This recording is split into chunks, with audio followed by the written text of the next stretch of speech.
Lep pozdrav, spoštovane gledalke, cenjeni gledalci, ljubiteljice in pa ljubitelji tretje slovenske nogometne lige Vzhod. Pred nami zadnja tekma tega sobotnega sporeda v tretji slovenski nogometni ligi Vzhod, seveda, kot že rečeno, 14. kroga med domačimi Dobrovci ter gostujočo zasedbo iz Zavrča.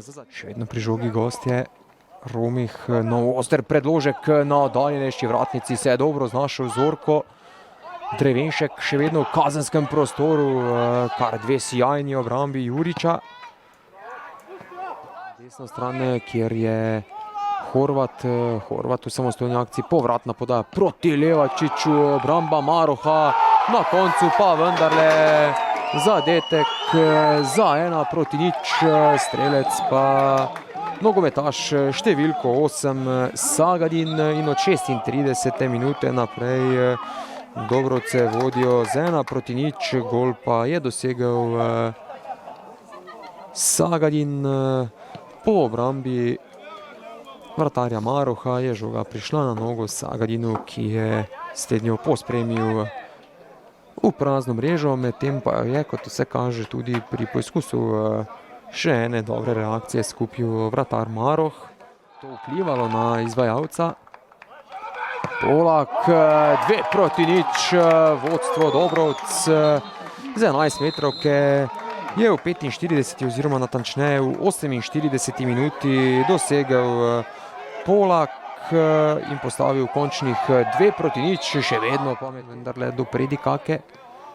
Predikaka v preigravanju, še vedno je krenil Predikaka, povratna podaja do Zorka, v bloku je bil Sagadin, z roba kazenskega prostora pa je sprožil Mihalič čez vrata.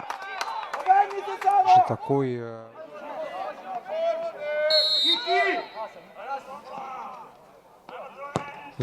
Zorko, preveč po sredini vrat, Jurič brez težav. Potočnik s prenosom proti Predikaki, v napad se je že vključil Koren, Predikaka strelja mimo vrat. Sijajna priložnost za goste, čez vrata je sprožil Predikaka, ostaja 2-0, to so situacije. Zorko spodaja proti oddaljenejši vratnici, Šket, Romih, mimo vrat ostaja 2-0. Kajzer strelja, sijajna obramba Juriča. Kajzer z levico, nevaren poizkus, Jurič pa z dobro reakcijo. Izvajalec kota Romih, tokrat proti bližnji vratnici.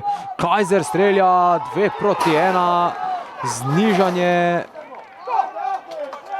gostov v 85. minuti, strelec zadetka Kajzer. Zadnjih 5 minut bo zelo vročih, jasno. Domači nogometaši imajo 2 igralca manj, zagotovo bodo v teh Pofuk na rob kazenskega prostora, ki je najvišji. Strelja na koncu Lazar, žoga je zgrešila cilj, ostaja 2-1 za domače. Ena priložnost se je v teh trenutkih ponudila Zavrčanom, dobro pa. Ja, dva različna polčasa, ko smo bili kompletni, mislim, da smo imeli igro pod kontrolo, da smo bili zelo dobri, glede na to, da smo imeli pred 48 urami tekmo. Mislim, da smo odigrali odličen polčas, fantom čestitam. Potem drugi polčas smo seveda morali vse skupaj prilagoditi situaciji, v kateri smo se znašli. Moram reči, da so fantje se res borili, odigrali taktično fenomenalno, se držali vsega in lahko jim samo čestitam. Cilji so, bom rekel, nadaljujemo delo, ki smo si ga zastavili, klub ve, v katero smer bi rad šel, prav tako mi kot ekipa vemo, kaj bi radi, fantje so seznanjeni z vsem in to, kar smo zdaj si priigrali oziroma pridelali, bi radi potem v spomladanskem delu, kjer bo več časa za neke stvari nadgradili in seveda potem adekvatno temu gremo tekmo po tekmo, videli, kaj bo to prineslo na koncu. Ja, se popolnoma strinjam z vami, zelo težek poraz, ki boli.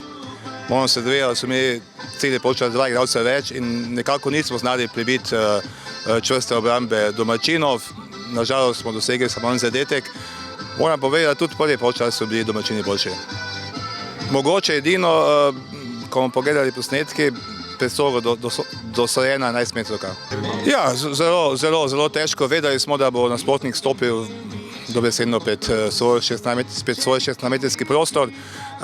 Zato smo tudi odreagirali in poslali v konico napada še enega napadalca.